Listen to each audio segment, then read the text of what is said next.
Now, David normally dresses up, I normally dress down, so we reversed it. Yeah, I know, it was a bit of a funny one, this one. When I saw Steady was going to interview me, I thought I'd come down to his level.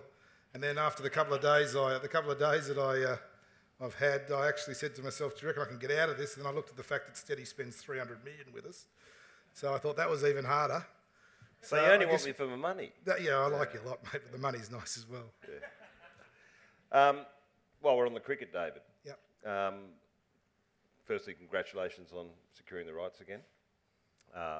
Obviously, there's a lot of deliberation at Nine Entertainment over whether or not you'd match 10 on the $500+ million contract. Why did you do it? It's good business to do it. It's passionate and emotional for Channel 9 to do it. We're as much cricket is Nine, so we're kind of, the two of us are combined. A lot of you here would have seen, even as recently as last year, the biggest rating mini-series of the last decade's been, was How's That? The story of how we got cricket. Cricket's a bigger rater and a bigger impact than the ratings always give it. It's what I call wallpaper. And a lot more people are watching it than the ratings would say, so it has a much bigger impact. For people like yourself, John, is that you know it's the advertising you put against the cricket is only part of the relationship you have with companies as significant as yours. It's a must-have. Sport's a must-have. You know, I said to them yesterday, I get rolled out to be saying, have we won something? When you pay the most of an auction, I don't call that winning. I say that's doing what you have to do to maintain and keep something.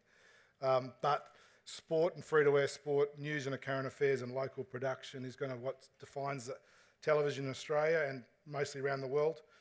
But we're at a crossroads in Australia at the moment, and it's all about, they're not going to just tolerate being given overseas content on free-to-air television. They want to see local content and sport news and those things. And my next big push is going to be making more local product.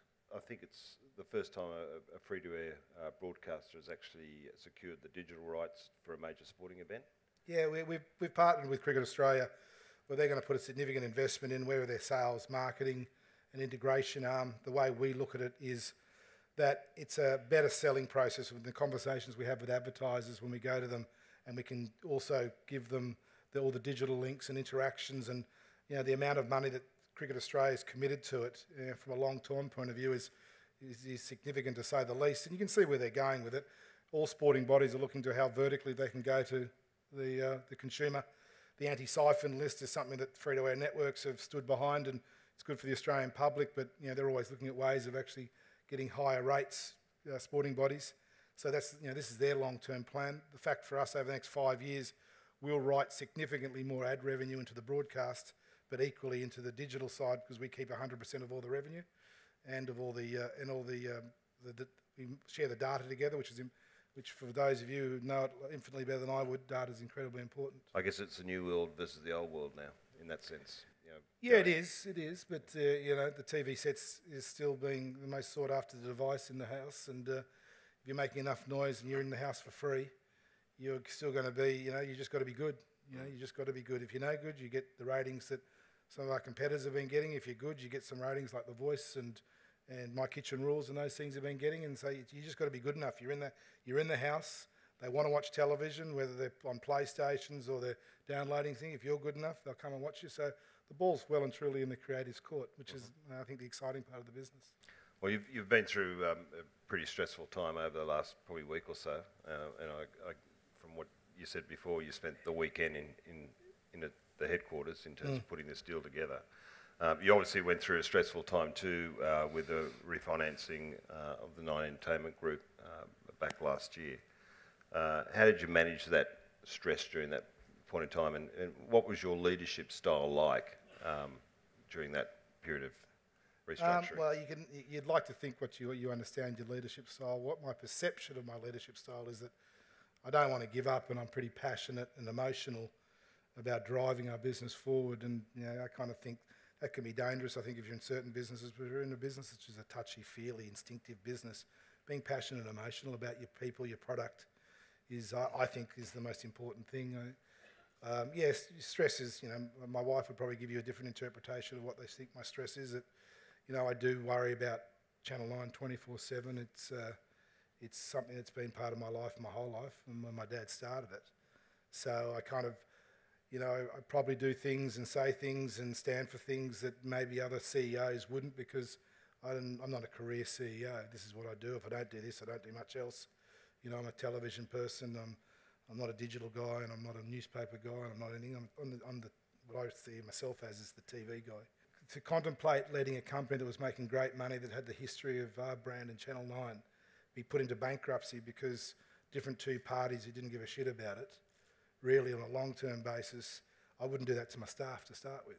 There's a lot of proud people that drive through those gates at various stations around the country every day, and they're pretty proud to say they work there. And you know, we've had our well-documented ups and downs, but we're on a real kickback in the last 4 or 5 years, and I wouldn't want to let them do that. So that's kind of the driving factor. Is sometimes you just don't, you know, you don't let go, and then if you're playing against a hand of people that don't know the game that you know, you do have opportunities to push them. And to Oak Tree and Apollo's defence, they were fantastic through that. They could clearly see that I wasn't going to just roll over and let them do a deal to put the thing into what they call a light touch insolvency, because that's not a light touch as far as I'm concerned. It's an embarrassment, and embarrassments aren't what you put your staff through.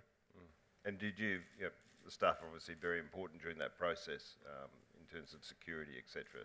Did you sort of keep them informed on a ongoing basis? You know, you got at Channel 9. It's hard to keep your staff informed without talking to them one-on-one or on groups, because everything gets out. You don't send company emails out unless you want them out there. Yeah. But you do, you know, I spend a lot of time in my newsroom and a lot of time in the sports cottages, and you know, I'd like to think I run Channel 9 ground up, not top down. Supporting, we all do different roles. I happen to be the CEO role. That doesn't make me better or more powerful than the person who runs sport, the person who puts the link trucks out, editors, cameramen. If you put them all combining together, they all know where we're going. As long as they just understand you've got their back, you'll back them when it's tough, you'll slap them when they're going good, because that's the best time to slap someone. You never slap people when they're doing it tough. You pick them up if they're no good. You let them know they're no good when you're going good.